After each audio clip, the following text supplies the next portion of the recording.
எல்லாருக்கும் காலை வணக்கம். வாழ்க வளத்துடன். இன்னைக்கு ஆடி வெள்ளிக்கிழமை, அம்மனுக்கு உகந்த நாள். அம்மன் அருள் எல்லாருக்கும் கிடைக்கட்டும். வாங்க நம்ம கோலத்தை போய் பார்க்கலாம். நம்ம கோலம் எப்படி இருக்குன்னு பார்த்து சொல்லுங்கள். இன்றைக்கி சிம்பிளாக தான் போட்டிருந்தேன், ஆனால் எனக்கு பிடிச்சிருந்துச்சு. உங்களுக்கு பிடிச்சிருந்தா கமெண்ட் பண்ணுங்கள். இன்றைக்கி வெள்ளிக்கிழமைனாலே காலையிலே ஃப்ரெஷ்அப் ஆகிட்டு சுப்ரபாதம் போட்டு கேட்டுக்கிட்டே விளக்க பொருத்தி சாமி கும்பிட்றலான்ட்டு விளக்க பொருத்தி சாமி கும்பிட்டாச்சு. இன்றைக்கி பெரிய பையன் சிலம்பத்துக்கு போகலாம், அவனுக்கு ஒரே கால்வலின்ட்டு போகலை. சரி தூங்கிட்டுன்னு விட்டாச்சு. அப்படி சாமி கும்பிட்டுட்டு பிளாக் காஃபி குடிச்சிட்டு நம்ம சமையல் வேலையை பார்ப்போன்ட்டு பார்க்க வந்தாச்சு. சாம்பார் வீடியோ போடுங்க அப்படின்னு ஒரு சப்ஸ்கிரைபர் கேட்டாங்க. வாங்க இன்றைக்கி சாம்பார் வீடியோ தான் பார்க்க போகிறோம்.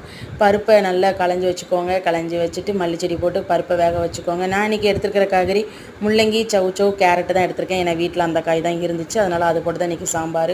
உப்பு வத்தப்பொடி போட்டு நல்ல காய்கறியை நல்லா வேக வச்சுக்கோங்க. வேக வச்சுட்டு ஒரு பக்கம் புளியை நல்லா ஊற வச்சு அதையும் கரைச்சி ஊற்றிக்கோங்க. காய் நல்லா வெந்த பிறகு அதுக்குள்ளேயே பருப்பு என்னாச்சுன்னு பார்ப்போம். பருப்பு வந்து நல்லா மசிஞ்சிருச்சு. நல்லா மசிச்சு விட்டுட்டு பருப்பை அப்படியே மலைச்சாரல் மாதிரி அப்படியே ஊற்றுங்க. நல்லா கடன்னு என்ன நான் பருப்பு நிறைய போட்டு தான் வைப்பேன். ஏன்னா என் பையன் சாம்பார்னு நல்லா சாப்பிடுவான், நல்லா கொஞ்சம் அதிகமாக தான் வைப்பேன். அப்படியே சாம்பார் பொடியும் போட்டுட்டு தேங்காவும் மலைச்சாரல் மாதிரி தூவி விட்டுட்டு தால்சம் பண்ணி ஊற்றிட வேண்டியதான். இதுதான் என் ஸ்டைல் சாம்பார். வாங்க சாப்பிட்லாம். கூடவே இன்றைக்கி வந்து பீன்ஸ் கேரட்டு போட்டு பொரியல் பண்ணியிருக்கேன். வீடியோ பிடிச்சிருந்தா லைக் பண்ணுங்கள், ஷேர் பண்ணுங்கள், சப்ஸ்கிரைப் பண்ணுங்கள். மெயினாக சப்ஸ்கிரைப் பண்ணுங்கள்.